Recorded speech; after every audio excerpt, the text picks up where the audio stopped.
ఇకపై మీకు ఇష్టమైన ఫేవరెట్ సీరియల్స్ యొక్క ఫుల్ ఎపిసోడ్స్ యూట్యూబ్లో అందుబాటులో ఉండవు. కేవలం సన్నెక్స్లో మాత్రమే ఫ్రీగా చూడొచ్చు. ఈ జన్మలో చేసిన పాపాలు వచ్చే జన్మలో వెంటాడతాయి. కానీ ఇప్పుడు అలా కాదు. ఈరోజు చేసిన పాపాలకి రేపే శిక్ష అనుభవించాల్సి వస్తుంది. నిన్న చేసిన తప్పుకి ఈ రోజే శిక్ష పడుతుంది. మిమ్మల్ని ఈ పరిస్థితుల్లో చూస్తుంటే పాపం అనిపిస్తుంది అత్తయ్య. మీరు మంచి చేస్తే ఈ బాధే ఉండేది కాదత్తయ్య. నాకు నీతులు చెప్తున్నావు కదా, నువ్వెందుకు నీ మొగుడిని వదిలేసి బయటకెళ్ళిపోయావు? బయటికి వెళ్ళినా వేరే ఇంటికెళ్ళి అధికారం చలాయించట్లేదు అత్తయ్య. నా పుట్టింట్లో నేనున్నాను. నా కాళ్ల మీద నేను నిలబడ్డాను. ఎవరి మీద ఆధారపడలేదు. నా గురించి వదిలేయండి అత్తయ్య. ఒక్కసారి మీరు మీ గురించి ఆలోచించండి అత్తయ్య. మీరు ఎవరు, ఏం తప్పులు చేశారు ఆలోచించండి అత్తయ్య. అప్పుడు మీరెంత గొప్పవారో మీకే అర్థమవుతుంది. నన్ను క్షమించండి అత్తయ్య. ఇదంతా కావాలని చెప్పట్లేదు. మాటలు ఎక్కువయ్యాయి శ్రావణి. నేను బెడ్ మీదున్నానంతే, ఇంకా చావలేదు. అది నాకు తెలుసు అత్తయ్య. తెలియక మాట్లాడడానికి నాకు టైం లేదు. నేనెన్ని చెప్పినా మీరు పట్టించుకోరు కూడా. అందుకే ఇదంతా మాట్లాడుతున్నాను. కానీ మీకు ఒక మంచి విషయం చెప్పడానికి వచ్చాను. మీరేం కంగారు పడకండి అత్తయ్య. నేను ఇక్కడే ఉండడానికి రాలేదు, లేదంటే నన్ను ఇంటికి తీసుకువెళ్ళాలని చెప్పడానికి రాలేదు. కానీ నేను చెప్పే విషయం వింటే మీరు చాలా ఆనందపడతారు. సరే, ముందు విషయం చెప్పు. ఏం లేదు అత్తయ్య. దేవాలయం బాధ్యతలు వేరే ఎవరికైనా అప్పచెప్పాలి అనుకుంటున్నాను. సరే, ఎవరికి అప్పచెప్తావు? దేవాలయం అధికారం ఎవరికి పడితే వాళ్ళకి అప్పచెప్పలేం కదా. మరి ఎవరికి అప్పచెప్పాలనుకుంటున్నావు? మీకే.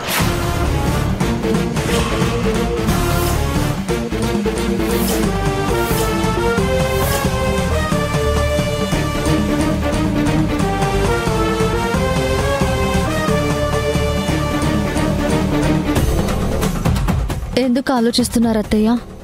మీకు గుర్తు రావట్లేదా? నేను ఆ రోజు అందరితో పోరాడి దేవాలయ బాధ్యతలు తీసుకున్నాను. నా కుటుంబం కోసం పోరాడాను. కానీ ఆ రోజు అంత కష్టపడిన నేను ఈరోజు ఇలా మాట్లాడుతున్నానని ఆశ్చర్యంగా ఉందా? అవునత్తయ్య, నేను మనస్ఫూర్తిగా చెప్తున్నాను. గుడి బాధ్యతలు మీరే తీసుకోవాలి. శ్రావణి, నువ్విప్పుడు జోక్ చేయడం లేదు కదా? నా స్వభావం అలాంటిది కాదత్తయ్య. మనసులో ఏముందో అదే మాట్లాడతాను. కానీ మీరు హాస్పిటల్ బెడ్ మీద ఉన్నప్పుడే చెప్పాల్సి వచ్చింది. ఇందాక నేను గదిలోకి రాబోతే శ్రీవారు నాకు బాధ్యతలు తీసుకునే హక్కు లేదని, మిమ్మల్ని చూసుకునే అర్హత లేదని తిట్టి పంపించేశారు. శ్రీవారన్న మాటలు నన్ను మరింత బాధ పెట్టాయి.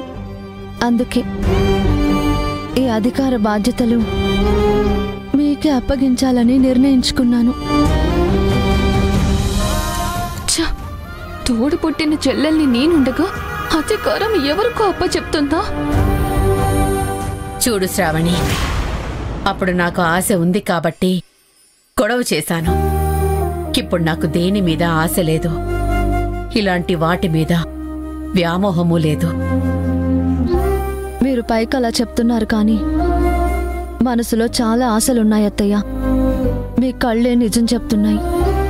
ఈ పరిస్థితుల్లో కూడా అధికారం గురించి మాట్లాడితే నేనేమైనా అనుకుంటానని సంకోచిస్తున్నారు. ఆలయ అధికారిగా ఉన్నా నేనేం చేయలేనత్తయ్య. ఇకపై గుడి అధికారం బాధ్యతలు మీరే తీసుకోవాలత్తయ్య.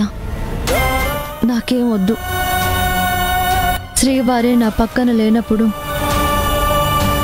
ఈ అధికారం బాధ్యతలు నాకెందుకు? శ్రావణి, నువ్వు నన్ను ఇరికించాలని చూస్తున్నావు కదా? అలాంటిదేం లేదత్తయ్య. నాకు అనుభవం లేదని చెప్తున్నాను. ఇప్పుడు అవకాశం కూడా లేదు. గుడి బాధ్యతలు తీసుకొని నేనేం చేయగలను చెప్పండి? శ్రావణి నిజంగానే అధికారం అప్పచెప్తుందా, లేదంటే ఇదంతా నాటకమా? చూడు శ్రావణి, నువ్వు ఉన్నట్టుండి ఇలా వచ్చి ఇదంతా చెప్తుంటే నమ్మడానికి కష్టంగా ఉంది. నా అనుమానం ఏంటంటే సడన్ గా నువ్వెందుకు ఇలాంటి నిర్ణయం తీసుకున్నావు?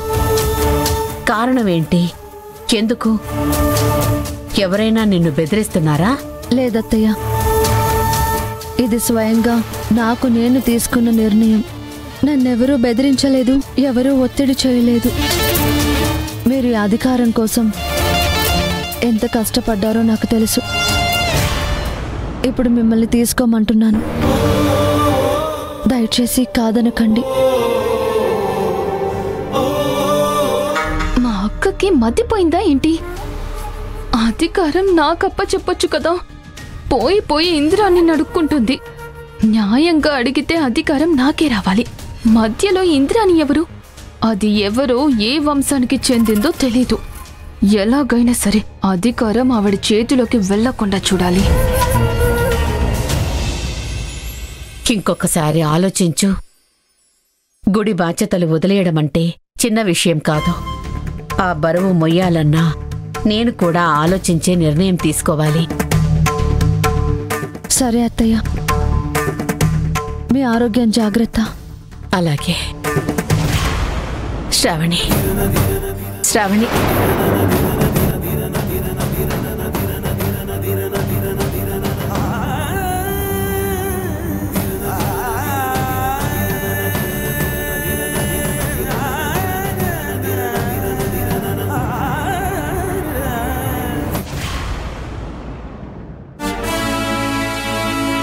నేను ఇంటికొచ్చేసి తప్పు చేశాను. పాపం అమ్మ ఎలా ఫీల్ అయిందో ఏంటో, ఎంత ఇబ్బంది పడుతుందో ఏంటో. అమ్మ నన్ను సొంత బిడ్డలా చూసింది. చిన్న చిన్న గాయమైనా తను బాధపడేది. కన్న బిడ్డ కంటే ఎక్కువగా చూసుకుంది. నా సొంత తల్లున్నా ఎంత ప్రేమ పంచేది కాదేమో అనిపిస్తోంది. అలాంటి అమ్మ మీద మర్డర్ అటెంప్ట్ చేస్తారా? వాళ్ళు ఎవరైనా ఎక్కడున్నో తీసుకొచ్చి అమ్మ ముందే 4 తగిలించి క్షమించమని మా అమ్మ కాళ్ళ మీద పడేలా చేస్తాను. నన్ను క్షమించమ్మా. మీ పక్కనే ఉండి మిమ్మల్ని కాపాడుకోలేకపోయాను. ఆ ప్రమాదం నుంచి మిమ్మల్ని తప్పించలేకపోయాను. ప్రతి విషయంలోనూ నన్నే మీ వెంట తీసుకెళ్లేవారు. ఎక్కడైనా విశ్వ నా పక్కనుంటే చాలని చెప్పేవారు. నేనుండి కూడా మిమ్మల్ని కాపాడుకోలేకపోయాను. ఇదంతా ఎవరు చేశారు? మనమే ఎంతో మందిని మట్టి కరిపించాం. మన జోలికి ఎవరొస్తారు?